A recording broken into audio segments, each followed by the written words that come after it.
बिस्मिल्लाहिर्रहमानिर्रहीम। अस्सलाम वालेकुम मेरे मुसलमान भाइयों बहनों बेटियों बुज़ुर्गों। हज़रत अबुल कासिम क़ादसी रहमतुल्लाह अलैह फरमाते हैं कि मैं एक अरसा क़ादसिया में मुक़ीम था और एक रात अजीब वाक़या हुआ कि सारे शहर में एक आवाज़ गूंजी।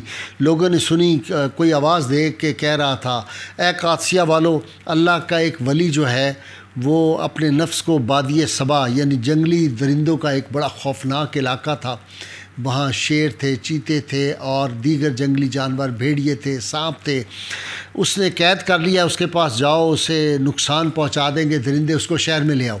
कहते ये सुन के सारे शहर के जो मुअज़्ज़ज़ीन थे वो निकले भागते हुए, जिसके पास सवारी थी जहाँ थी उस जंगल में पहुँचे। कहते जहाँ जाके वहाँ उस जगह पे देखा तो हज़रत अबुल हसन नूरी रहमतुल्लाह अलैह जो बहुत बड़ी वली अल्लाह हुए अपने वक्त कुतुब थे, वो एक घड़े में जो थे बैठे हुए थे। हमने जाके उनको देखा और हमने कहा हज़रत आप यहाँ कहाँ? हमने उनको उठाया और उठा के उनको शहर में ले आए और कहते हैं कि मैंने उन्हें दरख्वास्त की मेरे घर पे क़याम करें। कहते मेरे घर में वो रहे, कुछ दिन आराम करने के बाद कहने लगे मियाँ मैं तो फिर बाहर जाता हूँ, मैं जंगल में जाऊँगा, जाके अपनी इबादत करूँगा।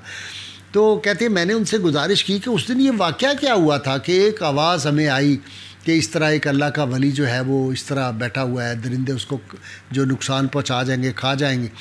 कहते मियाँ हुआ ये कि मैं आ रहा था क़ादसिया की तरफ, तो जब मैं कुछ करीब पहुंच गया, चंद मील दूर था, तो दूर से आ रहा था तो मेरे अंदर नफ्स जो था उससे बड़ा खुशी का इज़हार किया कि अभी शहर बस थोड़ी देर में पहुंच जाऊंगा, चंद मील रह गया है, वहाँ लोग जो हैं वो मेरा इस्तकबाल करेंगे, मुझे अच्छे अच्छे खाने खिलाएंगे, बड़ी तकरीम होगी, आराम मिलेगा।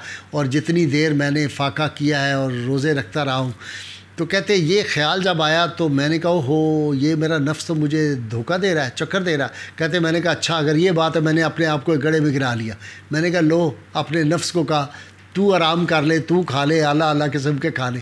कहते मैंने ये किया, उधर कुदरत को मंजूर था, अल्लाह ने मेरी हिफाजत करनी थी, उसने उधर ऐलान फरमा दिया, उधर ऐलान हो गया और आप लोग आए और मुझे आके ले आए। तो फरमाने लगे कि ये जो नफ्स है ये आदमी को बड़े बड़े ज़बरदस्त किस्म के धोखे देता है। और मेरे भाइयों दोस्तों अज़ीज़ों मैं अर्ज़ करूँ, ये जो लोग बज़ाहिर हमारे यहाँ दीनदार होते हैं, इनको ये ज़्यादा हमला करता है। उनको जो इब्लीस है और नफ्स जो है वो हर आदमी को उसके हिसाब से ही करता है।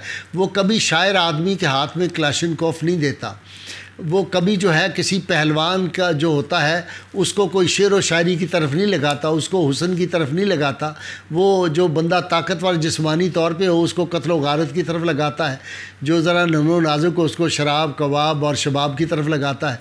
तो नफ्स के बड़े धोखे हैं। जो लोग बज़ाहिर दीनदार होते हैं उनको वो कहता है आप वली अल्लाह हो गए, आप मुफ्ती हो गए, आप अलामा हो गए हैं, बड़े बड़े अलकाबात उनके नाम के साथ लगते हैं। और वो नफ्स का धोखा होता है। वो अल्लाह के एक वली फरमाया करते थे हज़रत सरी सख्ती रहमतुल्लाह अलैह कि अगर लोग किसी को कहें वली और वो वली समझना शुरू कर दे अपने आप को, तो समझ लें कि वो नफ्स का ग़ुलाम है, वो नफ्स का बंदा है, वो वली नहीं हो सकता। तो ये दौरे हाज़र का सबसे बड़ा फितना ये है कि लोगों ने अपने नाम के साथ इतने इतने बड़े अलकाबात लगा लिए हैं और शोहरत, नामवरी, रियाकारी जो है उसने हमें तबाह व बर्बाद करके रख दिया है।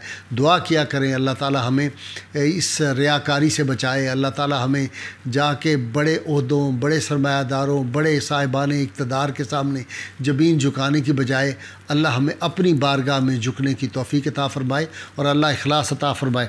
दूसरा मैंने अर्ज़ करना था कि हज़रत मालिक बिन दिनार रहमतुल्लाह अलैह जो है वो बहुत बड़े अल्लाह के वली थे। फरमाते हैं कि मैं एक रात मुझे ख्वाब आया और ख्वाब में ये कहा गया कि जाओ फ़लाँ जगह पे एक अल्लाह का वली है और तो उससे जाके मिलो। कहते हैं ये मुसलसल मुझे ये 3 रात ख्वाब आते रहे।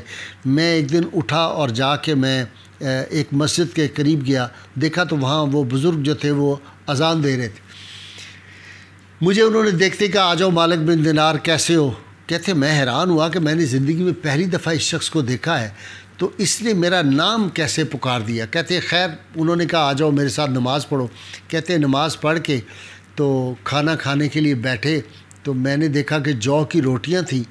तो मैं जब जौ की रोटी खाने लगा, मुझे अब साथ ही उनकी वो जो था छोटा सा एक झोंपड़ी नुमा घर था।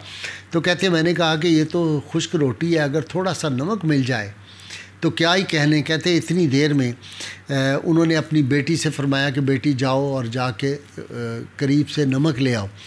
وہ بچی گئی، اس نے ہاتھ میں کوزہ کہتے پکڑا ہوا تھا، چھوٹی بچی نے، وہ چلی گئی، تھوڑی دیر بعد نمک لے آئی۔ نمک کھا کے میں بیٹھا تو میں نے کہا اللہ کا شکر ہے کہ ہمیں قناعت والا اللہ نے اور حلال کھانا عطا فرما دیا۔ تو کہتے ہیں اندر سے ان کی جو اہلیہ تھی ان بزرگ کی، وہ بولی، کہنے لگی قناعت یہ تھی اگر تم قناعت کرتے تو وہ جو ہمارا کٹورا تھا، جو کوزہ ہمارا تھا، وہ تو نہ گروی رکھنا پڑتا، ہم نے تو وہ کوزہ گروی رکھ کے تمہارے لیے نمک منگوایا۔ کہتے یہ بات میں نے سنی تو میں اتنا نادم ہوا اور میں نے اسی وقت اپنے سر میں جو تھی مٹی ڈالی اور میں روتے ہوئے جنگل میں نکل گیا کہ ہمارے اندر تو خیال تھا کہ ہم بہت قناعت کرتے ہیں، لیکن قناعت تو اصل یہ ہے کہ جو لوگ خشک روٹی کھا رہے ہیں اور اللہ کے اتنے مقبول بندے ہیں۔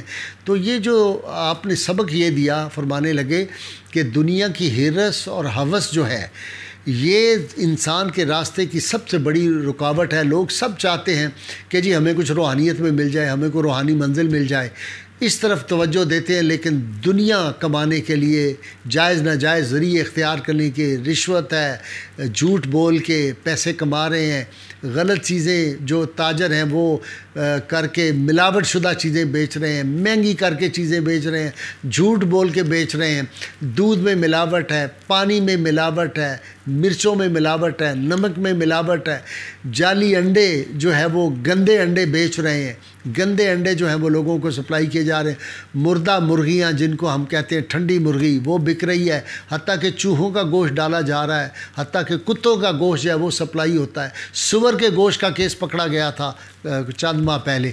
تو یہ باتیں جو کر رہے ہیں تو کیا یہ سمجھتے ہیں کہ یہ اللہ کے نوٹس میں نہیں ہے؟ جو آدمی کوئی اس طرح کی حرکت کر رہا ہے اس کا ایمان اسی وقت جو ہے وہ فارغ ہو جاتا ہے۔ اللہ تعالی ہمیں اس طرح کے جو شیطان کے اور نفس کے دھوکے ان سے بچائے۔ یہ رمضان پاک کے مقدس ایام ہیں، ان میں کوشش کریں کہ ہم لوگوں کے لیے خیر کا سبب بنیں، چونکہ اللہ کے محبوب صلی اللہ علیہ وسلم نے ارشاد فرمایا تھا، حضرت عبداللہ بن عباس آپ کے جو فرسٹ کزن تھے آپ صلی اللہ علیہ وسلم کے، وہ فرماتے ہیں کہ رسول اللہ صلی اللہ علیہ وسلم نے فرمایا جو آدمی کسی کے کام آتا ہے مسلمان کے، وہ ایسے ہے جیسے اس نے میری مسجد میں میرے ساتھ 1 سال کا اعتکاف کیا، بعض نے اس کو 10 سال کا اعتکاف بھی کہا ہے۔